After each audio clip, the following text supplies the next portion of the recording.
Iya, pindah nggak bisa.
Sekolah kepada Bapak Tuan Gozani SESPD MM.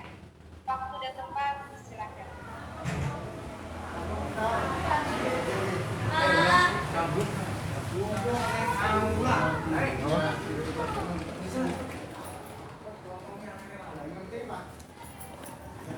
Bismillahirrahmanirrahim. Assalamualaikum warahmatullahi wabarakatuh. Alhamdulillahirabbil alamin. Asyhadu an la ilaha illallah wa asyhadu anna Muhammadar Rasulullah. Rabbi ishrah li sadri wa yassir li amri wahlul 'uqdatam min lisani yafqahu qawli. Raditu billahi rabba wa bil islam dina wa bi Muhammadin nabiyya wa rasula. Rabbi zidni ilma warzuqni fahma.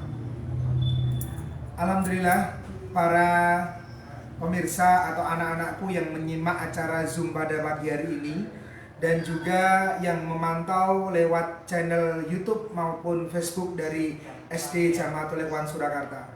Pertama-tama marilah kita memanjatkan puji syukur kehadirat Allah Subhanahu wa taala yang atas nikmat dan izinnya sehingga kita bisa berjumpa pada forum yang mulia ini. Tak lupa sholawat dan salam kita aturkan kepada Nabi junjungan kita Nabi Muhammad Sallallahu Alaihi Wasallam beserta keluarga dan sahabat-sahabat beliau.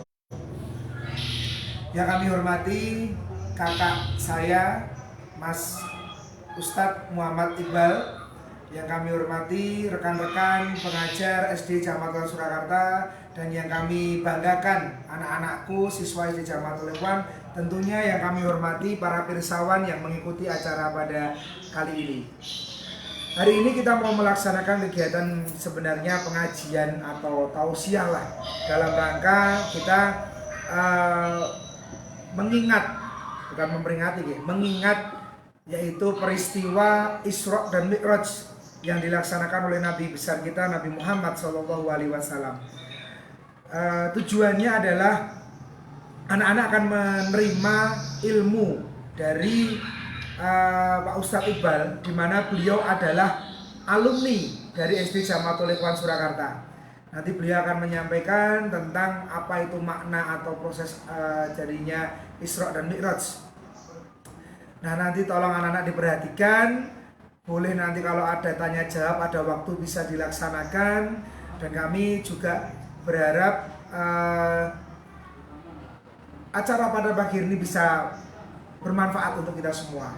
Kami aturkan selamat datang kepada Ketua Yayasan Jamatul Ikhwan Bapak Haji Mukhlis Mustafa. Nanti kalau berkenan kami juga mohon memberikan sambutan, mumpung bisa melonggarkan waktu di saat kesibukan beliau. Nanti bisa untuk host nanti Pak Taki, Pak Rozak atau Bu Anis. Ini kelihatannya Pak Mukhlis join, jadi bisa nanti diminta untuk memberikan sambutan. Mungkin demikian yang bisa kami sampaikan, tidak banyak yang bisa kami sampaikan. Intinya adalah memang saat ini kita masih bersabar. Biasanya kita untuk mengingat peristiwa Isra dan Mi'raj kita adakan di sekolah, namun karena kondisinya tidak memungkinkan sehingga jalan inilah satu-satunya, virtual ini yang kita bisa laksanakan. Demikian yang bisa kami sampaikan, kurang lebihnya mohon maaf. Selamat mengikuti Tolabul Ilmi, kita tambah ilmu, kita ambil ilmunya. Billahi taufik wal hidayah. Wassalamualaikum warahmatullahi wabarakatuh. Amin, Pak. Ya.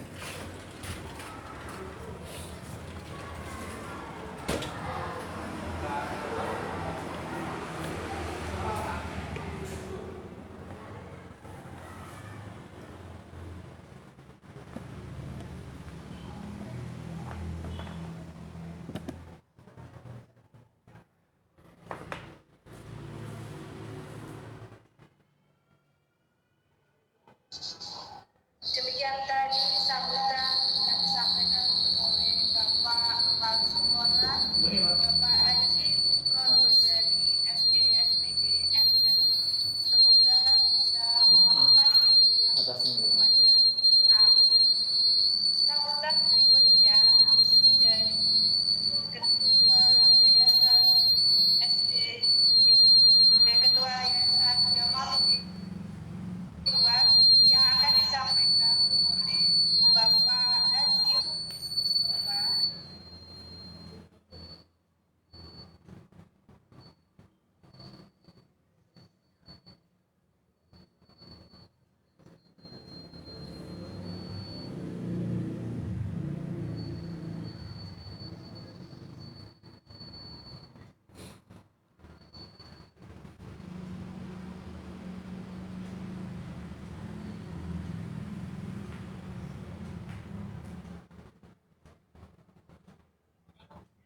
Yang saya hormati Kepala SD Jamatul Ikhwan, Bapak Ketua Ghazali, beserta jajaran guru dan karyawan, Ustadz Hikmawan Iqbal, saya sebut biasanya Mas Iqbal, yang sudah berkenan mengisi Zoom meeting Isra Mi'raj pada pagi hari ini.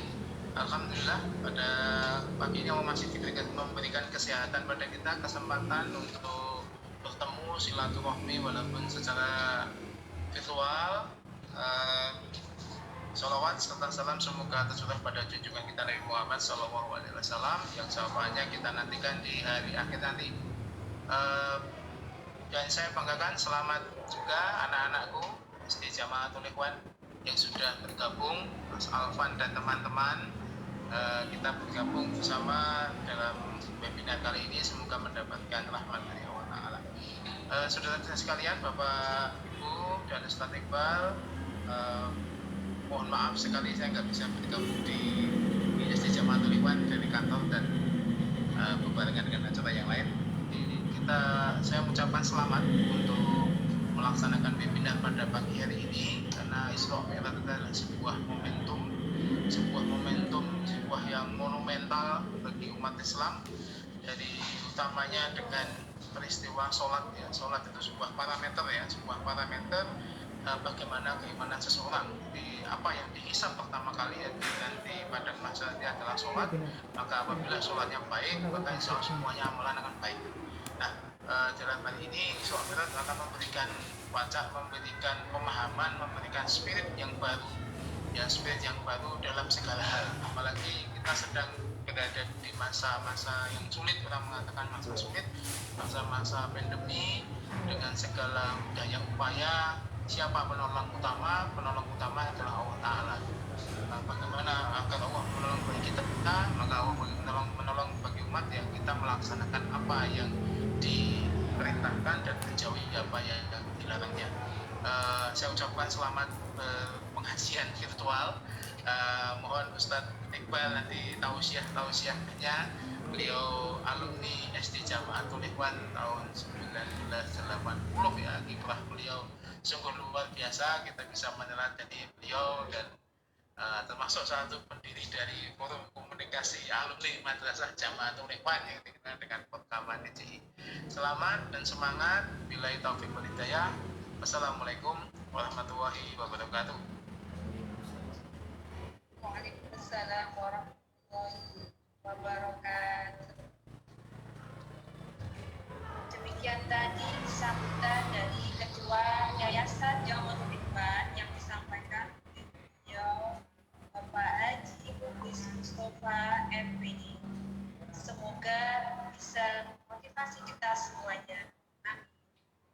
Acara berikutnya adalah acara inti yang kita nanti itu acara tausiah wa mau'izah hasanah dari beliau Bapak Haji Muhammad Iqbal MAG, pengasuh Ma'had dan Tahfidz Insan Qur'ani dan Pondok Pesantren Darut Taqwa, alumni SD Jamaatul Ikhwan angkatan 1908. Kepada beliau waktu dan tempat disilakan.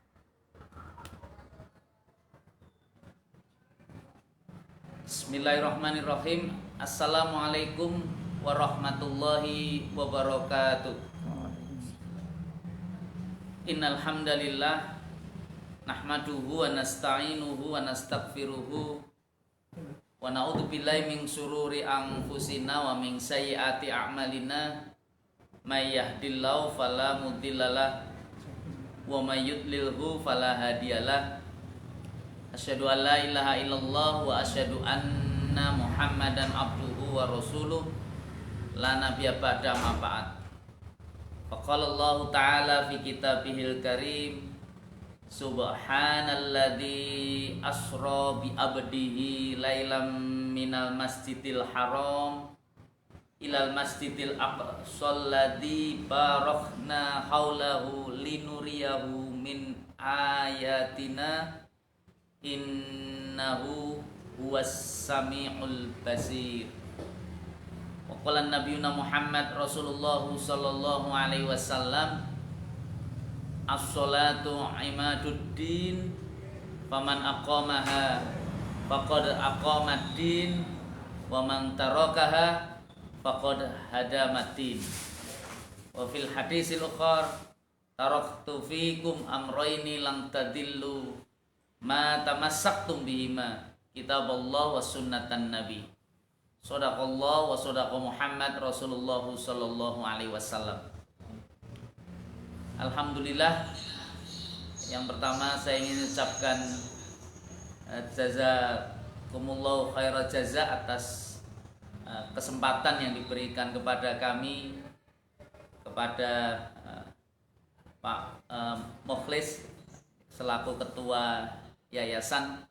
Ini beliau adalah ketua pertama panitia pesantren kilat yang dilaksanakan oleh forum komunikasi alumni DJI Jamaatul Ikhwan, masa kepala sekolahnya Bu Hani. Mudah-mudahan yang beliau sekarang hadir menjadi bagian dari yayasan keluarga besar DJI ini betul-betul oleh Allah Ta'ala bisa mendapatkan banyak kebaikan, melanjutkan dari jariah orang tua kita di zaman dahulu. Demikian pula juga kami ingin sampaikan terima kasih kepada Pak Gufron, ini selaku kepala sekolah, beliau juga alumni SD Jamaatul Ikhwan, sebagaimana kita bersama ini di antara adik-adik yang mengikuti pengajian ini Isra Mi'raj secara virtual ini, dan juga oleh Allah Ta'ala saya bersyukur juga banyak alumni yang juga ikut bergabung dari berbagai macam angkatan. Mudah-mudahan silaturahim hari ini oleh Allah Ta'ala kita bisa betul-betul diberkahi sebagaimana bagian dari tanda-tanda ayat-ayat Allah atas majelis kemuliaan yang sudah pernah kita peroleh dulu sewaktu masih berada di sekolah di SD ini. Jadi kan kami memang kebetulan asli dari kampung Batik Lawian, dan bukan kebetulan sebenarnya, tapi Allah sudah skenario sedemikian rupa bahwa sungguh kepala sekolah pertama SD Jamatul Ikhwan ini adalah kakek saya, ya, almarhum Kiai Haji Ahmad Musani, yang alhamdulillah ya kami dari keluarga juga proses memberikan rintisan untuk almarhum itu. Kita ada pesantren juga sebagai monumen wakaf yang mudah-mudahan ada kemuliaan jariah terus atas keilmuan beliau. Kami ada pondok pesantren di Al Musani namanya, di Gemolong. Dan seperti tadi disampaikan ya, sebagai bagian dari ta'aruf, saya alumni 1985, dan oleh Allah Subhanahu wa taala ya sekarang saya juga terlibat juga dalam keluarga besar di Solo ini. Yang pertama jadi Dewan Pembina di Yayasan Yapertib Uniba Surakarta. Ini baru 3 bulan kami diajak bergabung di dalamnya. Mudah-mudahan ini ada sinergisitas, artinya ada kebaikan, kemanfaatan bersama yang bisa kita dapat. Kebetulan aktivitas utama kami ya di Mahad Tahfidz, di Insan Qurani, dan kemudian juga Mahad Darut Taqwa. Dan kemudian oleh Allah Subhanahu wa taala kami juga beraktivitas dalam kegiatan-kegiatan sosial itu di Palang Merah Indonesia. Jadi kami kebetulan menjadi ketua harian di Dompet Kemanusiaan PMI Kota Surakarta. Jadi oleh Allah Subhanahu wa taala mudah-mudahan banyak bertemu, dan yang mengkonfirmasi saya salah satu pembina dari PMR juga. Jadi alhamdulillah mudah-mudahan bisa bersambung kembali silaturahim di berbagai macam momentum dan kegiatan. Jadi saya bersyukur bisa hadir di SD ini, di tempat ini, dalam rangka sama-sama bersilaturahim bersama untuk bisa mengambil makna dan hikmah seperti yang diamanahkan tadi dari kepala sekolah ataupun ketua yayasan berkaitan dengan Isra Mi'raj. Adik-adik atau siapapun oleh Allah Ta'ala yang saat ini menyaksikan acara ini secara virtual, memang Isra Mi'raj itu menjadi momentum yang sangat penting atas sejarah kehidupan baginda Nabi Muhammad Sallallahu Alaihi Wasallam. Bagaimana tidak, ini peristiwa 2 tahun sebelum hijrahnya Rasulullah. Bahkan dalam pelajaran sejarah kami waktu di SD Jamatul Ikhwan, saya diberitahu kenapa alasan Isra Mi'raj itu. Jadi ternyata itulah saat tahun yang sering disebut dengan istilah Amul Husni. Dan adik-adik nanti bisa dicatat. Jadi kalau ada kesempatan ini bisa ada kuis berhadiah kan itu. Bisa ditanyakan tentang kapan sesungguhnya tahun pelaksanaan terjadinya Isra Mi'raj itu adalah di Amul Husni. Apa maknanya Amul Husni? Am itu artinya tahun, Husni itu artinya kesedihan. Kenapa? Apa hubungannya Isra Mi'raj ini dengan tahun kesedihan? Nah, ini menarik untuk kemudian bisa kita kaji dan pelajari bersama. Jadi memang tidak ada di antara hujah dan argumen yang paling penting sesungguhnya saat ketika kehidupan Rasulullah Shallallahu Alaihi Wasallam sejak mendapatkan risalah kenabian itu adalah tantangan-tantangan atau ujian-ujian dan cobaan yang luar biasa. Apalagi saat berada di periode Makkah, jadi 13 tahun saat Rasulullah berada di Makkah sebelum hijrah itu. Dan ternyata di akhir-akhir menjelang beliau hijrah ke Madinah, itu ada peristiwa yang sangat besar atas kehidupan beliau. Itu oleh Allah Ta'ala diskenariokan bahwa istrinya, di antara wanita yang sangat mendukung semua perjuangan gerak dakwah Rasulullah itu, di seluruh biaya, seluruh jiwa raganya. Di Khadijah itu tidak hanya malnya, hartanya. Waktu menikah dengan Rasulullah itu, kalau kepengen cari konglomerat terkaya di kota Mekah dari kalangan para kaum hawa wanita, ya Khadijah ini. Ini bertemunya Rasulullah pun saat Rasulullah jadi manajer. Jadi kita saksikan, kita baca sejarah kehidupan Rasulullah. Rasulullah itu kan mulai dari pengembala domba, jadi karirnya mulai dari nol itu, kemudian sampai jadi yang mengembalakan para kabilah dengan membawa onta-onta ketika perjalanan bisnis itu dibawa oleh pamannya Abu Thalib, dan kemudian sampai di usia beliau yang sudah mulai cukup matang 20-25 tahun Rasulullah sudah menjadi seorang manajer. Artinya beliau menjadi seorang pemimpin yang mengepalai di antara kabilah, banyak kabilah. Ini kabilah kalau konsep dagang di zaman dulu di kota Makkah itu diabadikan dalam surah Li'ila fi Quraisyin ila fihim rihlatas syita'i was-shaif. Itu mereka ini setiap musim panas, musim dingin itu punya strategi. Jadi proses perjalanan dakwah di sana tidak hanya sekedar membawa barang yang jumlahnya besar, tetapi juga waktunya juga panjang. Nah, itu dari tempat yang jauh-jauh. Dan Rasulullah adalah saat menikah dengan Khadijah, dia adalah seorang leader, artinya seorang pemimpin yang bisa mengepalai istilahnya perjalanan bisnis yang cukup besar itu. Dan akhirnya Khadijah istilahnya tertarik dan kemudian menyampaikan kepada pamannya Abu Thalib. Jadi salah satu juga paman yang cukup berpengaruh kehidupannya pada diri Rasulullah, karena selama di Mekah itu saat ketika Rasulullah itu diintimidasi, diancam karena menganggap membawa perpecahan atas masyarakat Makkah, maka Abu Thalib yang saat itu jadi pimpinan kabilah dari kalangan Bani Hashim, beliau ternyata memberikan perlindungan. Jadi tidak ada satupun orang yang berani membunuh atau istilahnya melukai Muhammad SAW.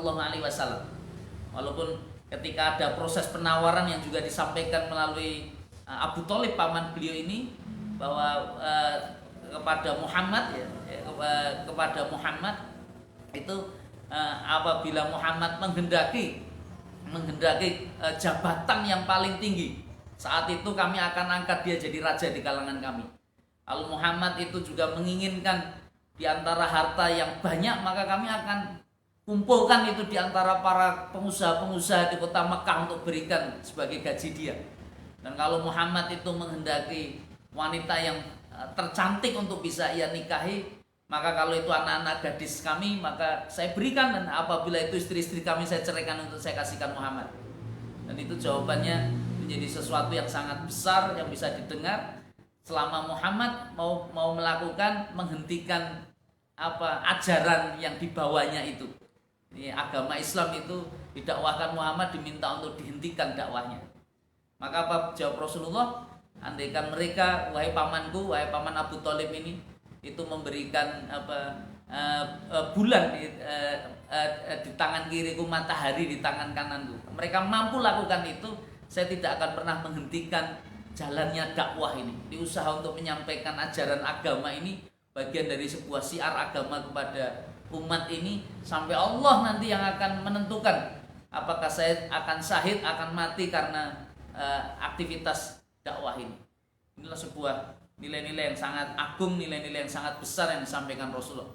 Dan Abu Thalib walaupun sejarah juga mencatat dia tidak mengikuti ajaran Nabi besar Muhammad SAW, tapi karena sayangnya dan cintanya kepada keponakan-kemenakannya ini Nabi Muhammad, dia sampaikan, wahai Muhammad, kau tetap silahkan, kamu bisa berdakwah dengan agamamu dan kami akan jaga itu agar kehidupannya menjadi baik. Nah, artinya terjaga. Dan itulah maka peristiwa Amul Husni itu adalah kematian dua hamba Allah. Yang pertama adalah Khadijah, itu istri yang paling dekat dengan Rasulullah, istri terdekat ini yang memberikan bantuan dan pertolongannya atas kehidupan dakwah ini, dan oleh Allah Ta'ala wafat, dan kemudian disusul oleh Abu Thalib. Abu Thalib ini paman beliau. Makanya setelah kematian Abu Thalib ini, ternyata kepemimpinan Bani Hashim itu yang megang adalah Abu Lahab. Dan Anda adik-adik mungkin kita semua pernah dengar itu, ada surahnya, nama-nama yang pernah disebutkan oleh Allah menjadi orang-orang cilaka, dan itu adalah nama yang cukup masyhur. Tabbat yada Abi Lahabi wa tab ma aghna anhu maluhu wa ma kasab. Itu sia-sia itu atas semua aktivitas. Siapa? Itu Abu Lahab. Dan wa mra'atuhu, demikian pula dengan usaha istrinya ini. Ini istrinya juga ingin menghentikan jalan dakwah ini. Maka adik-adik dan semuanya yang pemirsa bisa bayangkan ketika yang menjadi pimpinan kabilah Bani Hasyim itu adalah Abu Lahab. Sejak saat itu Rasulullah Muhammad itu mengalami hinaan-hinaan dan ancaman-ancaman, bahkan puncaknya nanti ketika hijrahnya Rasulullah itu adalah bahkan ancaman pembunuhan. Jadi ada usaha, bukan ancaman, sudah usaha proses Rasulullah itu mau dieksekusi untuk dibunuh. Tapi yang sangat menarik, kita bisa baca dalam sejarah, memang di saat Rasulullah sangat terpukul itu, sangat terpukul dengan kematian Khadijah istri beliau dan Abu Thalib ini, dan dalam kehidupan beliau oleh Allah Subhanahu wa taala, kemudian ada sebuah peristiwa yang terjadi pada tanggal 27 Rajab ini. Subhanalladzi asra bi abdihi lailam minal masjidil haram ilal masjidil aqsa. Di ayatnya jelas itu. Quran surat Al-Isra ayat 1 tadi dibacakan oleh adik kita tadi, siswi kelas berapa adik? Kelas 5. Barakallah. Mudah-mudahan Allah Ta'ala kasih keberkahan atas ilmunya, dan Al-Quran ini bisa menguatkan langkah-langkah adik kita ini, adik-adik yang kita harapkan nanti bisa menjadi generasi Quran, ya, artinya bisa mencintai dan menyenangi Al-Quran. Saya kembali ulang, ternyata ini sesungguhnya Isra Mi'raj itu adalah atas inisiatif Allah. Jadi karena Allah lah yang memperjalankan hambanya. Maka kalau inisiatif Allah, maka tentunya ya kita akan berbicara bahwa ini ya tanda-tanda kekuasaan Allah yang akan diperlihatkan. Makanya ini bagian dari ayat-ayat Allah, alladzi barakhna haulahu, dan memang keberkahan kemudian meliputi atas proses perjalanan itu. Linuriyahu min ayatina innahu huwas-samiul basir. Inilah sesuatu yang harusnya bisa kita renungkan bersama atas kejadian besar Isra wa Mi'raj ini. Isra itu apa? Saya dulu di kajian di SD Jamatul Ikhwan punya bapak ibu guru, ya kita doakan mudah-mudahan bapak ibu guru kita oleh Allah Ta'ala bisa mendapatkan jariah atas ilmu yang pernah diberikannya kepada kita. Jadi Jamatul Ikhwan ini SD ya, walaupun istilahnya sekolah dasar ya, yang rata-rata umum SD sebagaimana SD negeri mana. Dan saya dengar sekarang juga alhamdulillah bisa ada gedung yang sangat bagus megah ini karena peran serta para alumni yang mudah-mudahan juga punya kesadaran bahwa dulu saya pernah dibesarkan atau pernah dididik di lembaga ini, dan mudah-mudahan kita doakan dari yayasan yang diketuai Pak Mukhlis, kemudian juga Pak Kepala Sekolah Pak Ufron ini Allah Ta'ala nanti bisa melanjutkan amal-amal jariah dalam konsep nilai-nilai keilmuan itu. Nah ini saya ingin melanjutkan ya kajiannya. Jadi artinya oleh Allah Ta'ala, Allah yang mengangkat Rasulullah ini. Jadi kalau sudah Allah, perkenan Allah, maka tidak ada yang tidak mungkin lagi. Walaupun 1400 tahun yang lalu ketika peristiwa Rasulullah bercerita tentang Al-Isra, di waktu di SD saya dulu ingat Isra itu apa toh? Saya ingat-ingat Isra itu adalah perjalanan Rasulullah di malam hari dari Masjidil Haram ila Masjidil Aqsa.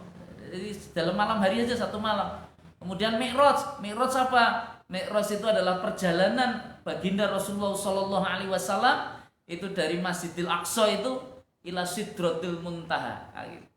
Dan itu saya masih ingat, itu jadi ujian terakhir itu. Mengisinya kemana itu dari ke Sidratul Muntaha, maka nilainya 100 itu, alhamdulillah. Nah, Sidratul Muntaha itu apa? Masjidil Aqsa itu apa? Masjidil Haram itu apa? Kalau Masjidil Haram itu yang ada di Mekah. Kalau Masjidil Aqsa perjalanannya itu masih di buminya Allah, itu di Yerusalem. Nah, kalau sekarang ya di Palestina itu. Nah, itu masjidnya itu makanya menjadi masjid monumen besar itu di Palestina itu. Ada masjid yang sangat dimuliakan oleh Allah. Dalam peristiwa Isra wa Mi'raj itu bahkan Rasulullah dihadirkan di tempat itu. Nah, kemudian puncaknya adalah perjalanan Mi'rajnya Rasulullah itu dari Masjidil Aqsa, dari Yerusalem itu ke Sidratul Muntaha. Nah, Sidrah itu apa? Sidrah itu kalau dalam bahasa Arab maknanya sebenarnya konsep tanaman, tumbuhan, tetapi hakikinya adalah tujuan. Al-muntaha itu intiha. Jadi sidratul muntaha itu tujuan paling akhir. Jadi tujuan paling akhir kehidupan kita itu sesungguhnya di mana? Ya, arsy Allah, kepada Allah Subhanahu wa taala. Makanya kalau orang bicara konsep Isra wa Mi'raj, itu adalah bagaimana Rasulullah dikasih perjalanan yang luar biasa oleh Allah Subhanahu wa taala. Dan ini perjalanannya hanya semalam. Hanya semalam dengan pertemuan yang juga luar biasa di hadapan Allah Ta'ala sampai ke arsy-Nya Allah Ta'ala. Jadi ila sidratul muntaha itu langsung bertemu dengan Allah Ta'ala. Ini makanya kalau Anda renungkan ya, tentang ayat-ayat dan ajaran agama kita ini, sekarang kan orang banyak tertarik untuk memeluk agama Islam. Kenapa? Karena ternyata ayat-ayatnya, pesan-pesannya, syariah-syariahnya itu ternyata ya sangat dibutuhkan oleh manusia. Dan manusia itu biasanya yang dipaksa adalah urusan nalar dan akal, kan gitu. Dan ternyata saya kebetulan memang bidang studi kami di ilmu Quran. Saya kebetulan Allah Ta'ala juga selain diminta jadi dosen luar biasa di Fakultas Syariah IAIN Kota Surakarta, kami kebetulan juga jadi dosen tetap di Sekolah Tinggi Ilmu Quran Iskarima di Karangpandan. Jadi kami kebetulan memang bidang studi kami di tafsir Quran, di ilmu Quran. Nah, ini menarik kalau kita renungkan tentang kajian isi Al-Quran. Jadi kalau kita lihat dalam isi Al-Quran itu sekarang sudah hampir 80% itu. Kalau hitungannya ayat-ayat Allah itu sudah terbukti semua. Nah, gitu. Dalam urusan nalar pikiran manusia, keilmuan manusia yang saat itu mungkin 1400 tahun yang lalu ketika orang menceritakan perjalanan di malam hari hanya satu malam, ya impossible, nggak pernah mungkin. Karena di zaman Rasulullah ada itu perjalanan dari Mekah ke tanah Yerusalem itu bisa membutuhkan waktu 30 hari. Nah itu dengan naik kendaraan yang ada saat itu, unta, kuda dan seterusnya.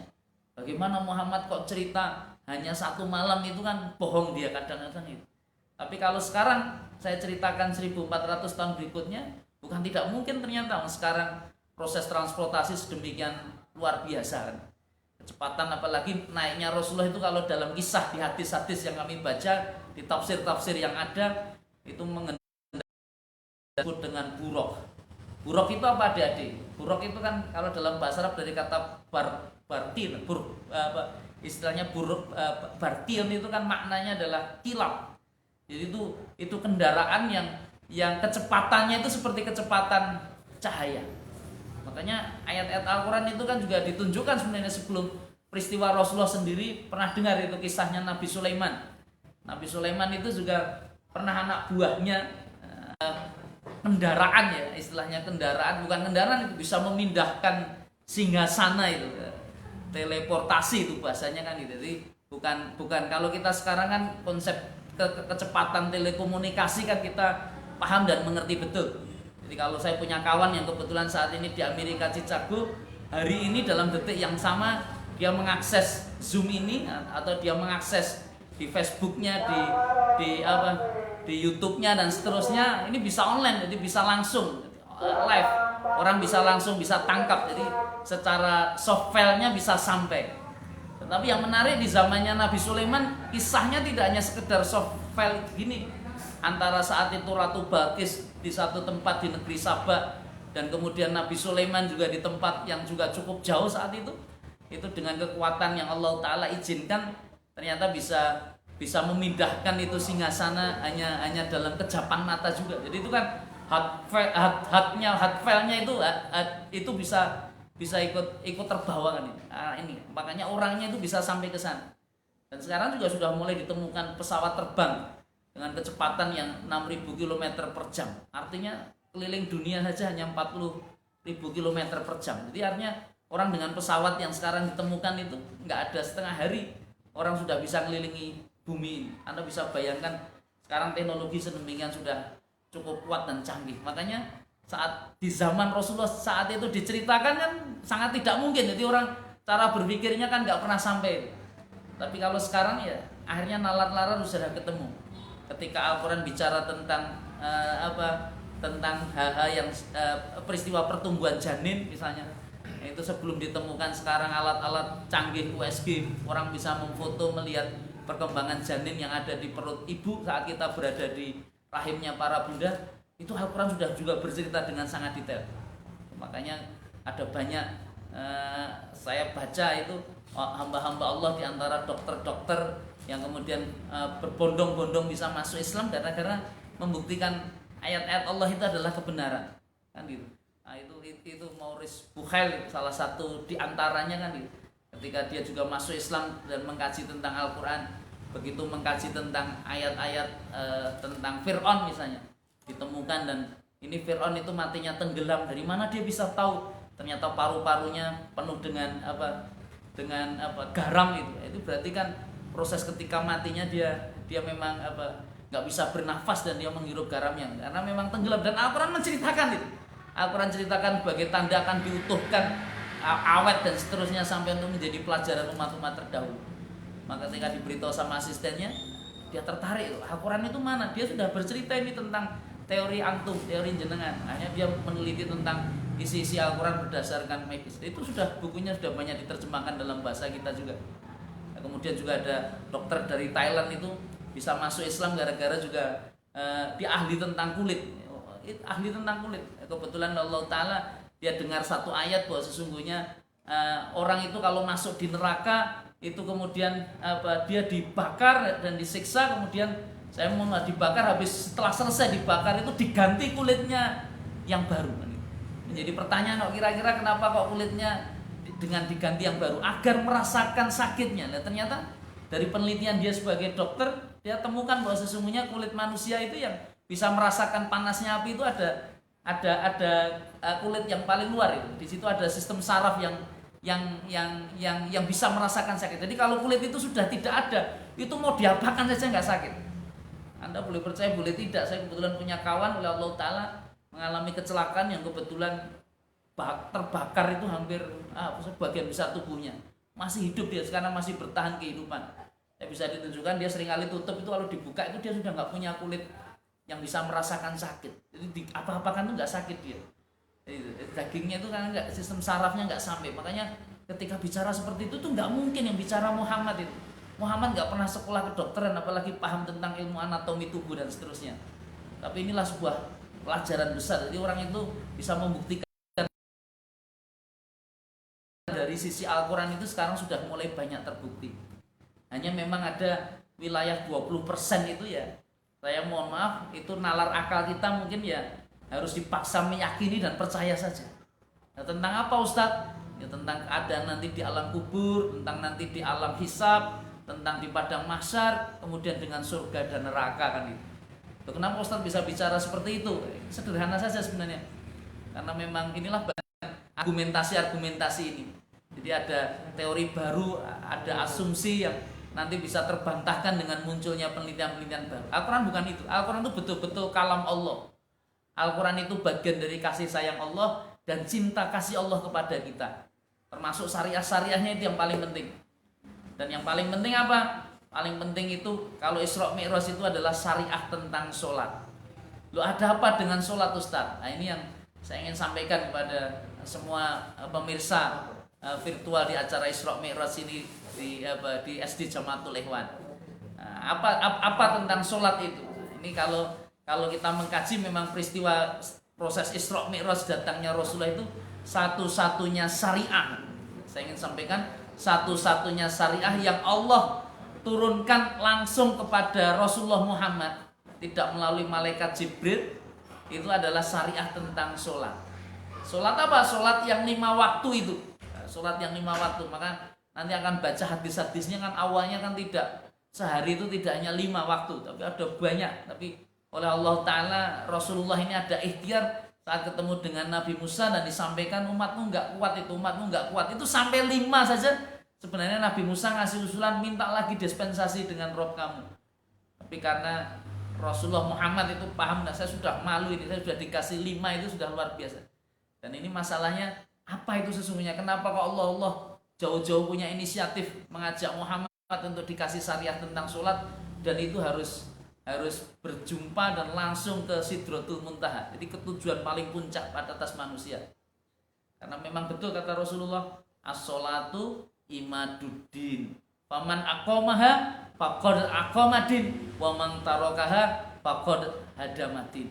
Ini betul kawan-kawan, adik-adik semua, bahwa sesungguhnya sholat itu adalah tiangnya agama.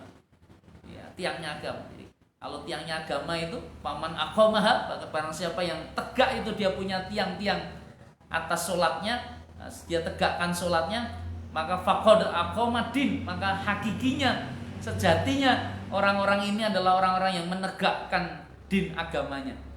Wa man tarakaha, dan barang siapa yang meninggalkan urusan sholat, itu faqad hadamadin, maka sungguh sejatinya dia telah menghancurkan dia punya agama. Itu makanya Islam itu prinsip utamanya adalah sholat. Al-farqu bainal mu'min wal kafir as-sholat. Di hadis yang lain Rasulullah menyampaikan, kamu kalau membedakan antara orang mukmin, orang muslim dengan orang kufur, itu ya di sholatnya. Kenapa dengan sholat, Ustaz? Ini sholat itu penting. Makanya ketika Anda ingin memperbaiki kehidupan Anda, itu yang paling awal yang harus Anda perbaiki hakikinya adalah sholat.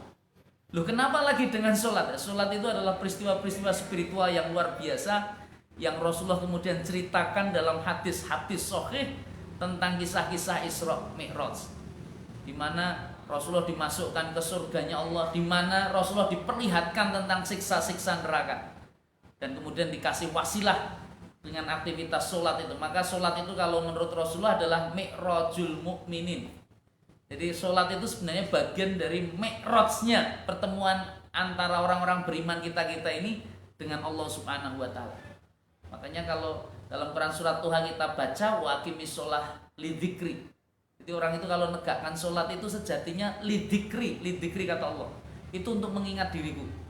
Jadi artinya sholat itu menjadi satu wasilah pertemuan kita dengan Allah Subhanahu wa Ta'ala. Kalau saya ingin tamsilkan dengan bahasa sederhana, adik-adik, mungkin ini sekarang adik-adik siswa-siswa SDDI sudah pada punya handphone. Orang tuanya juga sudah nggak pengen ribet handphonenya bahasa Jawa ini dirusoi sama anak-anaknya, mau pelajaran ini garap tugas, mengumpulkan tugas. Punya handphone. Oh, punya handphone juga adik kita yang ada di sini. Ini menarik, semuanya sudah punya handphone. Itu rata-rata kan juga sudah ada nomor-nomor telepon. Siapa nomor teleponnya ya? Orang-orang adik-adik kenal. Makanya kalau saya ingin mengilustrasikan sholat itu menjadi pertanyaan kita, kira-kira di handphone adik-adik itu sudah ada nomor teleponnya Allah belum kira-kira? Sudah ada nomor teleponnya Allah. Nah, kalau Anda punya nomor teleponnya Allah yang bisa Anda hubungi setiap saat, kira-kira seneng nggak kira-kira? Iya, seneng. Kenapa Ustadz? Karena memang cinta kasih Allah terhadap manusia itu luar biasa. Bagaimana tidak luar biasa? Saya mohon maaf itu kalau saya itu di PMI kebetulan pekan kemarin, ini hari ini saya nanti habis acara ini rapat di sana. Saya kebetulan aktivitas kami ini di dompet kemanusiaan. Jamatul Ikhwan dulu ya termasuk salah satu SD yang juga sering ada kontribusi untuk bisa menolong saudara-saudaranya yang sakit, yang miskin, yang menderita di rumah sakit itu dengan sebagian uang saku yang mereka miliki di setiap bulan. Itu alhamdulillah, itu sudah sangat banyak pasien yang kita bantu. Salah satunya kemarin hari Rabu saya dapat laporan ada bayi usia 9 hari. Kalau dihitung sudah hari ini tambah 7 hari lagi, berarti bayi ini usianya 16 hari. Itu ketika dipampangkan itu kami menangis, hampir rata-rata kami menangis. Loh, kenapa menangis Ustaz? Bayi ini lahir di rumah sakit Solo. Dan foto-fotonya diperlihatkan oleh tim kami yang relawan yang ada di lokasi. Itu bayi ini punya kepala tetapi tidak punya batok kepala. Jadi otaknya itu kelihatan keluar gitu. Ya, Masya Allah. Dan yang luar biasa adik-adik, itu dia masih dalam posisi hidup. Rumah sakit sudah angkat tangan. Ini kalau di istilah medis dubes malam, ini harapan hidupnya tipis kan gitu. Itu sudah dibawa pulang ke rumah dan adik ini harus bernafas itu melalui melalui tabung oksigen. Jadi harus ada nafas. Kalau nggak bisa sulit sekali bernafas karena kelainan-kelainan yang dia miliki utamanya dalam kelainan di otaknya. Maka kebutuhan tentang tabung gas itu cukup besar. Makanya mintanya kepada kita juga mohon bisa dibantu tabung gas. Makanya selain kita bantu dana, kita juga pinjamkan tabung gas yang tabung oksigen yang relatif besar untuk agar dia bisa bernafas. Itu dia sulit. Artinya ada ketergantungan dia untuk bisa bernafas itu nggak bisa normal seperti kita. Maka kalau ditanyakan kira-kira hari ini tadi di antara kita ada yang sudah minta sama Allah, ya Allah saya kepengen bisa bernafas dengan gratis, tidak kira-kira? kan nggak ada. Tapi oleh Allah kita bisa mengakses oksigen ini dengan tanpa bayar. Ini kan bukti kasih sayang Allah, tanpa kita minta saja banyak yang sudah kita berikan. Makanya kita kalau ingin menyaksikan kasih sayang Allah kepada kita ini jauh lebih besar daripada kasih sayang kita ini terhadap diri kita sendiri. Loh, pernah Ustaz bisa buktikan? Saya bisa buktikan itu. Kenapa? Karena kita belajar tentang ilmu fikih, kita ketemu tentang hikmah tasrik, kenapa Allah mensyariatkan sesuatu. Itu pasti memberi manfaat untuk kita. Salah satu yang sederhana, saya mohon maaf, itu berkaitan dengan kulu wasrobu wala tusrifu misalnya. Kau makan dan minumlah, tetapi jangan berlebihan. Kemudian juga ada perintah makan, itu makanlah yang rezeki Allah yang halalan thayyibah, yang halal dan thayyib. Itu kalau dari 2 ayat itu Anda sudah bisa memaknai dengan baik, maka sesungguhnya kehidupan kita ini sudah sehat-sehat saja sebenarnya. Tapi kenapa kok kita ini tidak mengikuti perintah Allah itu, sedangkan itu adalah baik untuk kita agar jadi sehat? Kenapa? Karena banyak di antara kita ini kalau sudah sakit, itu makanya rata-rata sakit itu ketika sudah sakit pantangan makannya kan nggak boleh makan ini. Karena rata-rata 90% orang sakit itu gara-gara urusan makan, urusan perut itu. Selama ini kita makan kadang-kadang kita tidak perhitungkan ini makannya berlebih-lebihan atau tidak. Karena kalau berlebih-lebihan itu juga punya pengaruh atas tubuh kita. Makanya hati-hati. Makanya kalau orang-orang Eropa itu jauh lebih detail itu ketika makanan, makanya atau di aturan BPOM itu kalau makanan sudah masuk di aturan Badan Pengawas Obat dan Makanan itu nanti dia harus mencantumkan itu angka kebutuhan kalori yang dipenuhi itu, jadi gizi komponennya itu apa saja. Dan manusia itu kalau kelebihan kalori itu bermasalah. Kalau kelebihan unsur-unsur yang harusnya itu juga bermasalah. Nah, ini makanya wala tusrifu itu kan artinya sebenarnya Anda diminta secara detail untuk mempelajari ilmu tentang gizi kan itu. Untuk kebutuhan makanan. Nah, ini nilai-nilai yang hakikinya harus kita paham. Termasuk syariah sholat. Saya mohon maaf itu. Nah, ada apa? Makanya kalau ditanya sekarang kepada adik-adik, sholat itu kewajiban atau kebutuhan kira-kira? Kewajiban atau kebutuhan? Wajiban. Karena kita belum sadar manfaatnya. Dan memang benar yang disampaikan adik kita ini. Sholat itu adalah Allah wajibkan. Tetapi hakikinya kalau adik-adik sudah paham tentang makna sholat dan bisa menikmati tentang sholat, maka sholat itu bisa jadi kebutuhan.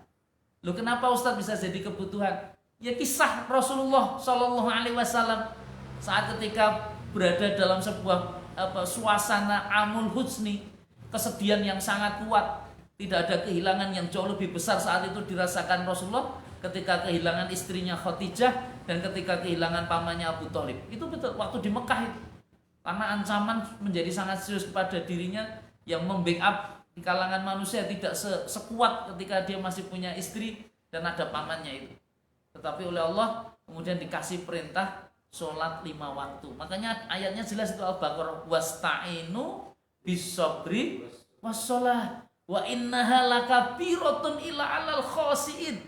Ayat yang keempat 546. Alladzina yadunnuna annahum mulaku rabbihim wa annahum ilaihi rajiun. Apa itu maksudnya Ustaz?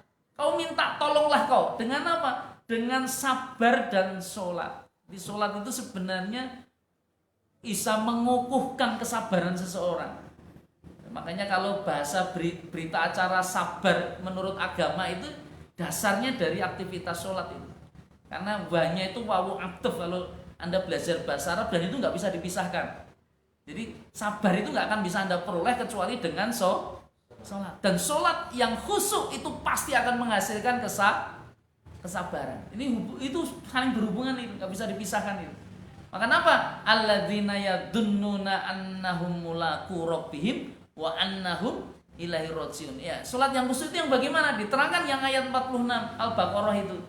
Itu adalah saat Anda merasakan betul itu. Seperti adik saya tanya tadi, itu nomor handphonenya adik, Allah sudah ada di handphone kita belum? Belum. Tetapi kalau Anda punya sholat, Anda nggak perlu memerlukan handphone itu untuk menghubungi Allah. Nah, caranya gimana Ustaz menghubungi Allah? Menghubungi Allah itu dengan zikrullah, ingat kepada Allah. Barang siapa yang mengingatku kata Allah, maka Allah akan mengingatnya. Barang siapa yang mendekatiku dengan 1 depa, Allah dekati itu dengan 3 depa. Itu satu, kita dengan berjalan, Allah dengan berlari. Makanya ayatnya jelas itu di Quran surat Al-Alaq ayat terakhir, wasjud waqtarib, banyaklah sujud, maka niscaya aktivitas sujud itu menjadi sarana yang sangat kuat Anda untuk mendekatkan diri kepada Allah Subhanahu wa taala. Makanya kalau orang Jawa mengatakan sudah sujud belum, itu maksudnya sujud itu apa? Maksudnya sujud apa? Sholat. Di bahasa orang Jawa itu sujud itu sholat, karena inti utama dari aktivitas sholat itu adalah sujud. Loh, kenapa sujud, Ustaz? Sujud itu kata Rasulullah itu adalah saat dimana kita ini menjadi sangat dekat dengan Allah Subhanahu wa taala. Makanya menarik nanti kalau kita baca sejarah-sejarah kehidupan Rasulullah, tentang sujud Rasulullah, tentang rukuk Rasulullah, konsep bacaan-bacaan yang kemudian disugestikan yang terus disampaikan. Nah, hanya kadang-kadang kita tidak paham dan tidak mengerti tentang ibadah sholat ini ya. Sholat itu kadang-kadang kita hanya menggugurkan kewajiban. Kalau menggugurkan kewajiban rasanya tersiksa kita. Makanya kalau adik-adik ditanya kira-kira kalau kebetulan datang lagi diberitahu sama Allah, oh, kalau begitu sekarang kalian saya bebaskan untuk tidak sholat lagi, seneng nggak kira-kira? Kalau orang nggak mengerti kenikmatan sholat dan kebutuhan terhadap sholat, itu dibebaskan sholat ya hore, seneng mereka. Tapi kalau orang paham betul sholat itu adalah kebutuhan dirinya untuk bisa mendapatkan kenikmatan atas sholatnya itu, maka demi Allah itu dia tidak cukup itu hanya sekedar sholat 5 waktu.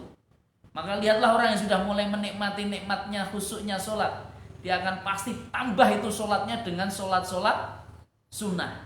Ada sholat rawatib, ada sholat sunnah fajar, 2 rakaat, ada sholat qobliyah, ada sholat ba'diyah. Ini PR untuk semuanya. Jadi ternyata sholat itu tidak cukup 5 waktu. Bahkan ada sholat yang namanya sholat tahajud. Fatahajat bihi nafilatalak asa ayab asaka rabbuka maqamam mahmuda. Itu betul, menarik sekali kata Al-Quran. Kata Allah, dirilah laksanakan tahajud. Kenapa dengan tahajud itu, Ustaz? Nafilatalak, itu menjadi tambahan untuk kalian.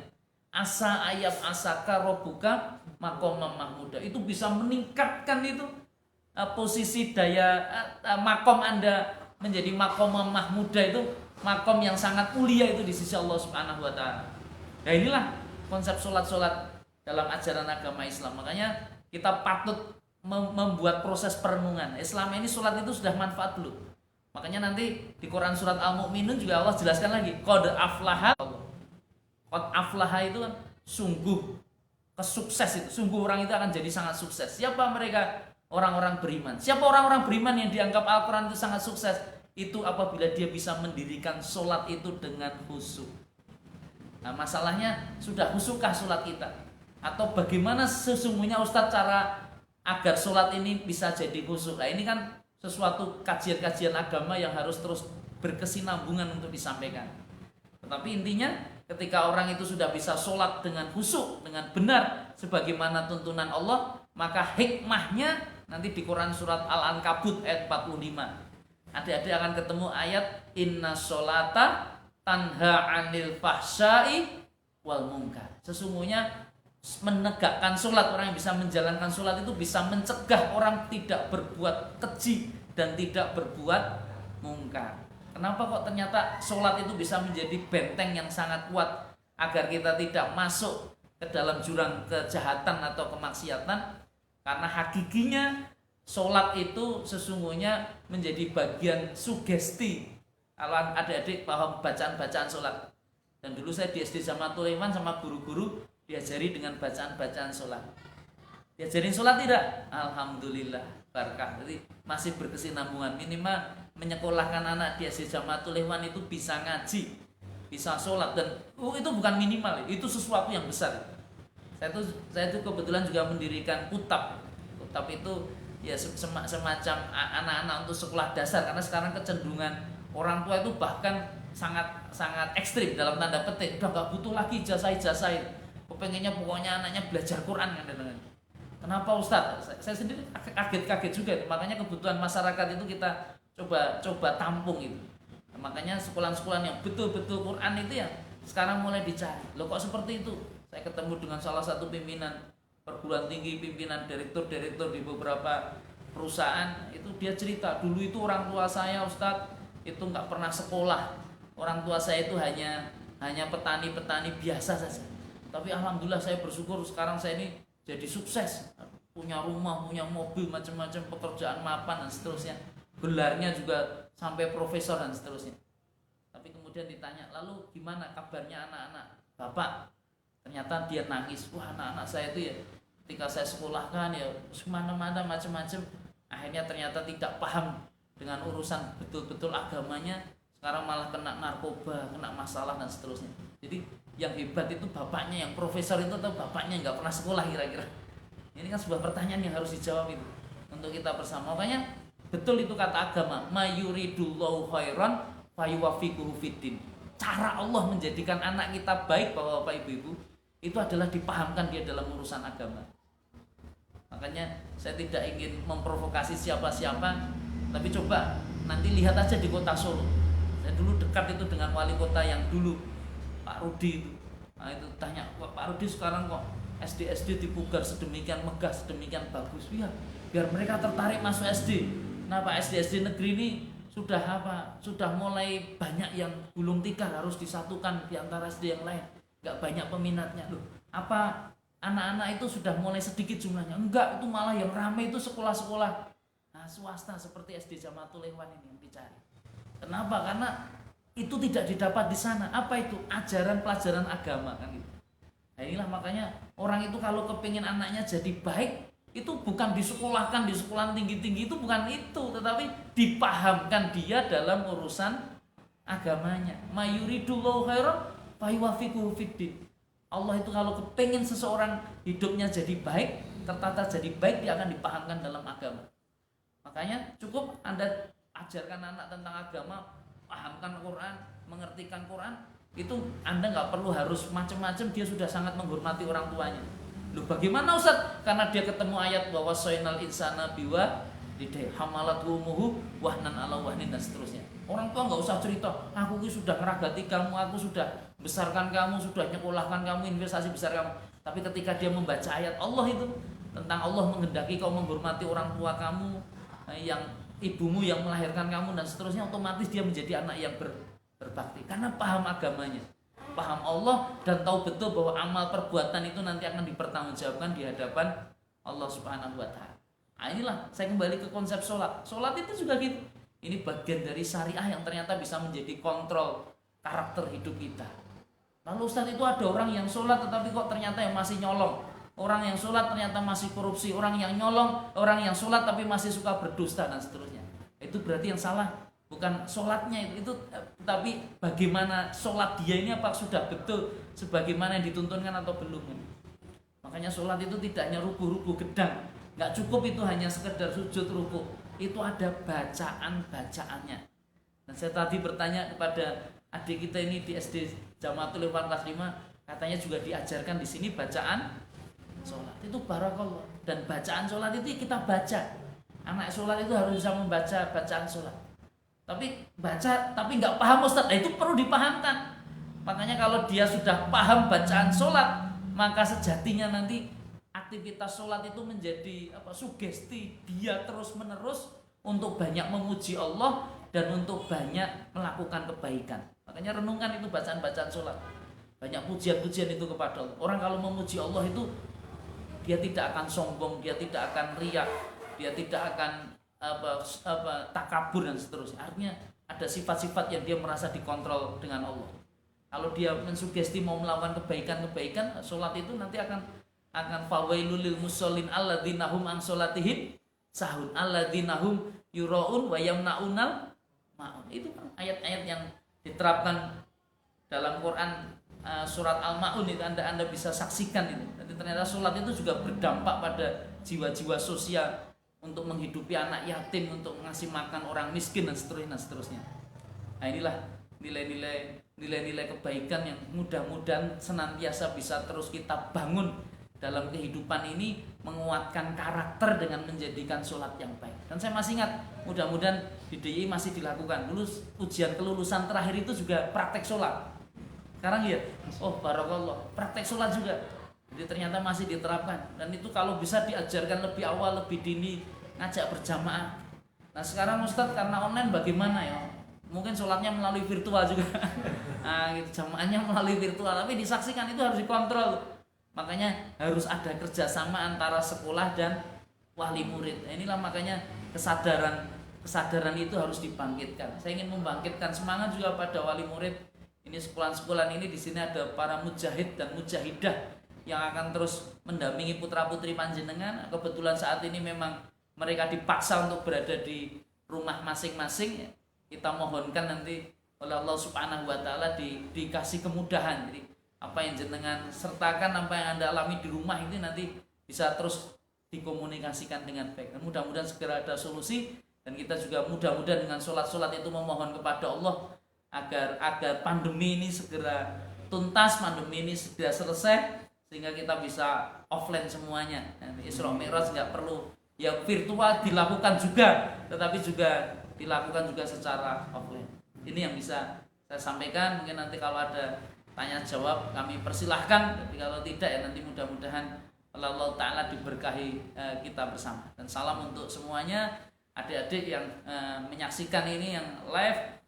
Sungkem untuk bapak dan ibu semua yang ada di rumah, dan orang tua dan keluarga, dan juga kawan-kawan alumni dari SD Jamaatul Ikhwan. Kami ucapkan mudah-mudahan kalau ke Solo mampir ke sekolah ini dan ikut bisa memberikan kontribusi-kontribusi yang baik dan positif. Dan ini reuni-reuni kami itu tetap jalan. Saya mohon maaf, saya masih sekarang ada reuni SD dan itu bulanan, ada pengajian itu. Di angkatan saya di tahun 85 itu masih ada. Ini ada kalau ada yang meninggal dunia, ada yang sakit dan seterusnya, kita sama-sama. Itu sering masih kita ketemu itu. 25. Jadi memang ini luar biasa, dan mudah-mudahan nanti ada reuni yang sifatnya relatif bisa lebih besar ya, sehingga bisa mengoptimalkan peran serta lembaga pendidikan ini menjadi lebih baik tentunya. Amin amin ya rabbal alamin. Demikian dari saya. Aku qouli astaghfirullahaladzim. Billahi taufiq wal hidayah. Apabila ada kekurangan saya mohon maaf, kata-kata yang tidak berkenan sekali lagi saya juga minta maaf. Billahi taufiq wal hidayah. Assalamualaikum warahmatullahi wabarakatuh.